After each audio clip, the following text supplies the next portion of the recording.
Bonjour à toutes et tous, bienvenue dans cette vidéo dans laquelle on va faire un trajet à vélo entre les demeures de Malitorne, en tout cas c'est comme ça que le quartier s'appelle sur mes cartes, et puis le lycée Marguerite de Navarre.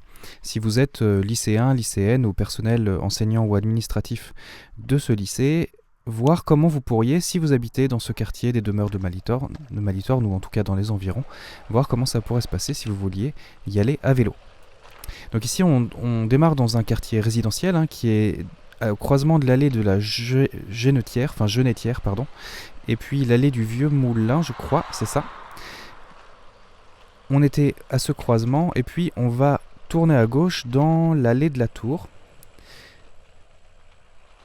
Et là, alors c'est pas le trajet qui exploite le plus d'aménagements cyclables, parce que sinon il faudrait passer par la route d'Orléans qui est très passante, il y a beaucoup de circulation, évidemment, donc moi j'ai décidé de prendre plutôt des chemins un peu parallèles et beaucoup plus calmes, plutôt que de passer par les aménagements de la route d'Orléans qui ont le mérite d'exister sur cet axe, mais qui sont malgré tout au contact de beaucoup de flux de circulation, de flux automobiles.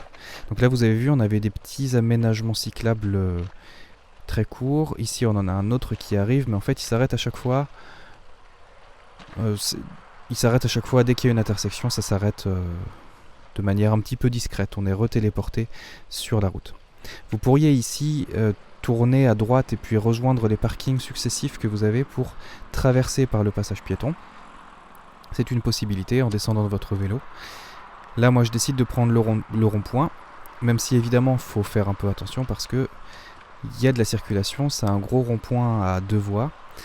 Ici, il y a un passage sur notre droite, un passage souterrain sous la route d'Orléans, mais malheureusement, c'est vraiment que pour les piétons parce qu'il y a des marches des deux côtés, donc à la descente et ensuite à la remontée, il faudrait porter votre vélo, même si c'est possible, ça reste assez pénible. Donc là, on rentre sur le parking du Leroy Merlin. Pourquoi ? Parce que en traversant ici, on va retomber sur la rue du Clos du Chat, qui nous permet de longer cette route d'Orléans de manière très tranquille. Finalement, toute la circulation automobile est de l'autre côté, sur la route d'Orléans. Et je pense que on croise très peu de voitures sur cette route du Clos du Chat. Enfin, c'est la rue du Clos du Chat, pardon. Donc là, on descend vers le sud, en longeant donc la grosse route d'Orléans qu'on verrait sur notre gauche et qu'on entend parfois.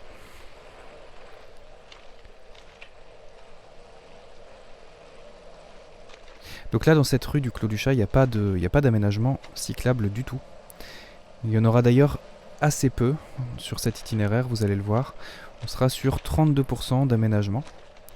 Mais le reste du temps, on est globalement, à part sur cette portion là où il fallait croiser la route d'Orléans, on est quand même globalement sur des espaces qui sont très apaisés, des espaces plutôt résidentiels.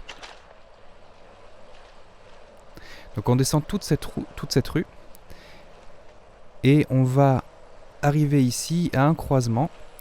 On pourrait être tenté d'aller vers la droite parce que on a l'impression que ça passe pas en face, mais finalement il y a un petit chemin. On va tourner à gauche ici, vous allez voir. Il y a un petit chemin, normalement pour les piétons, je pense, qu'on peut prendre ici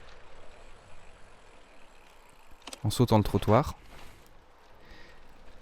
On peut passer par ce petit sentier qui nous amène dans le quartier d'à côté, en quelque sorte.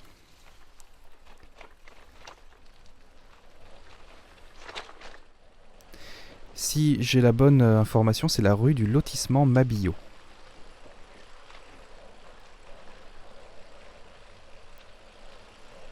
Donc ici aussi, on est vraiment sur la fin d'une zone résidentielle, donc je pense très peu de passages de voitures.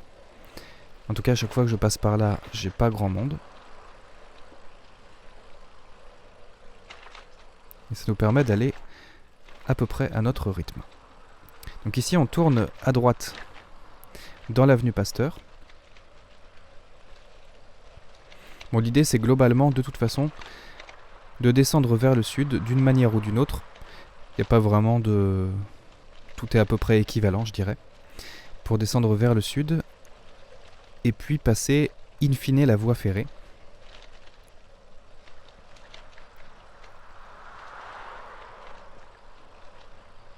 On va tourner à gauche dans la rue Maxime Lebrun, qu'on a déjà vu dans d'autres vidéos.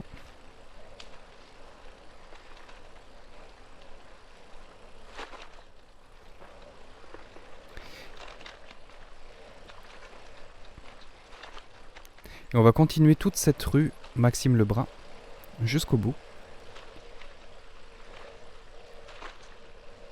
Toutes les autres rues qui viennent, enfin, sauf l'avenue de la République, mais la plupart des autres rues qu'on croise dans cette rue-là, dans cette rue Maxime Lebrun, ce sont soit des impasses, soit des chemins un peu qui relient deux rues qui sont très peu passantes. Donc finalement, on n'a pas beaucoup de circulation dans cette rue-là.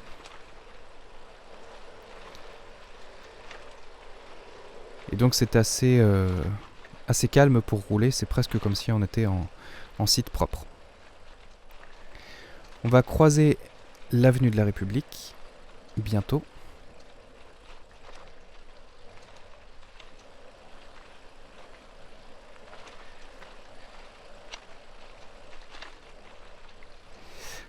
Alors je vous disais, on va avoir à peu près 32% d'aménagements cyclables. Pour l'instant, on n'en a pas vu beaucoup. C'est parce que ça va être plutôt sur la fin de ce trajet qu'on va avoir ces aménagements, en l'occurrence donc la rocade verte, par laquelle on est passé un certain nombre de fois dans ces vidéos autour du vélo à Bourges.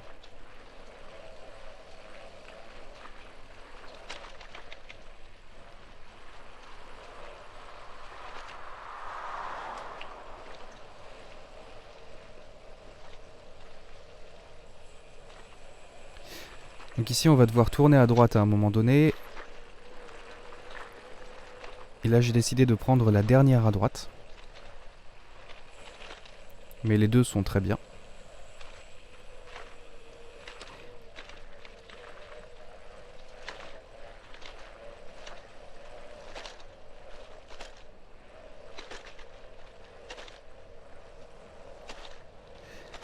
Donc ce trajet, je vous le disais, fait à peu près 4 km 820 qu'on va faire ici à peu près en un peu moins de 15 minutes.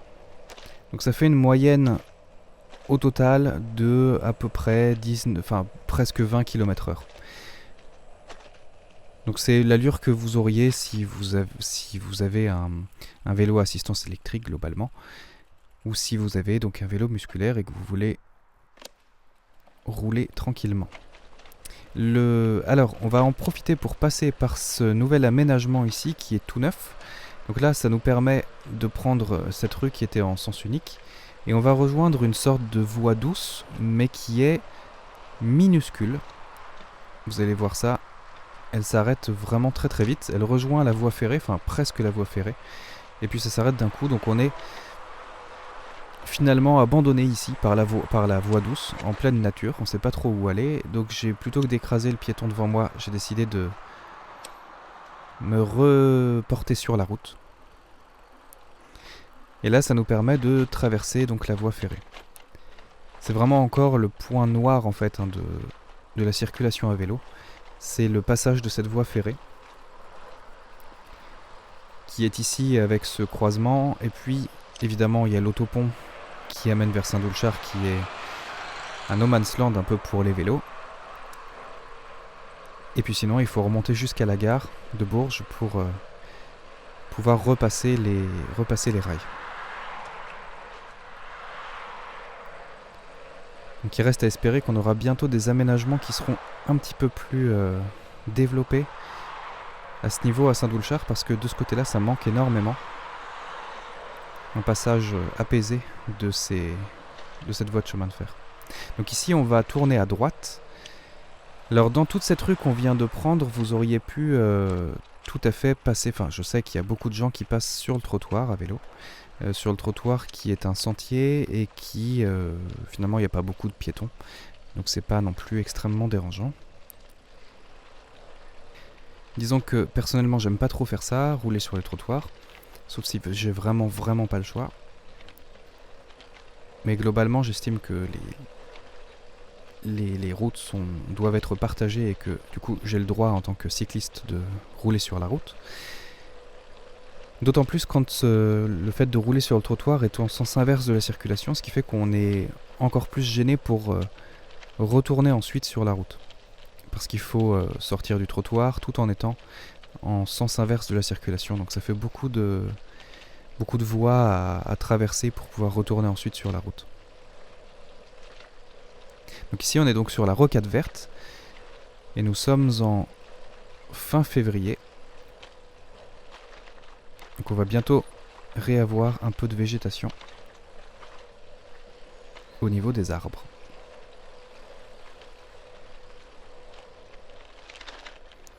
Je vous le disais, dans cette vidéo, on va mettre à peu près 15 minutes, on va dire, pour faire le trajet.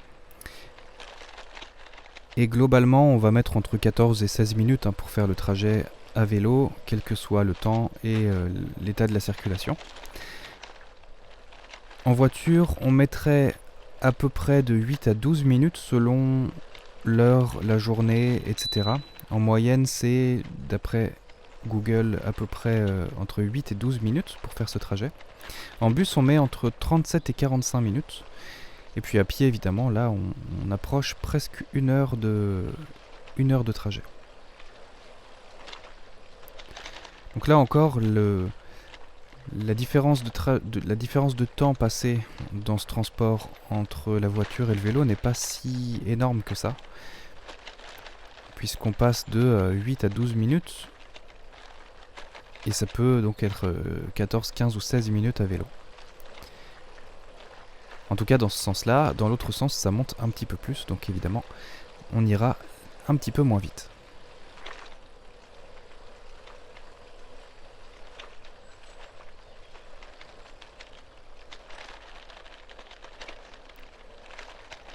Vous l'entendez, on commence à entendre les oiseaux. Un petit peu plus qu'en plein hiver, en plein mois de décembre.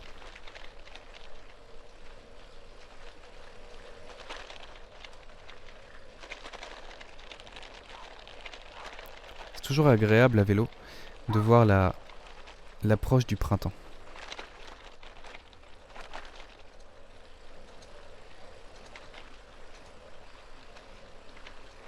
Donc là on va bientôt, donc on vient de passer le pont du Prado et le canal de Berry. Et puis on va bientôt tourner à gauche sur le chemin de Vauvert, qui nous permettra de rejoindre le lycée. Donc vous avez vu, toute cette portion là est vraiment très douce. Et ici, très bonne nouvelle, les barrières ont disparu. Les barrières de la rocade verte qui enquiquinent tous les cyclistes qui passent. On va donc passer sur ce chemin de Vauvert et puis rejoindre la rue de Vauvert dans laquelle se situe le lycée.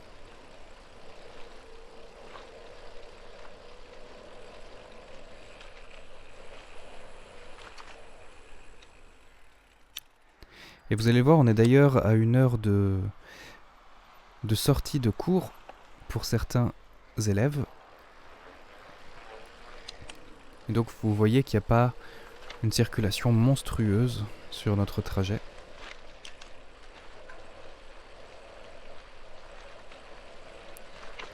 C'est pas non plus la sortie générale des cours, donc il n'y a pas tous les automobilistes qui viennent chercher les gens qui sortent du lycée.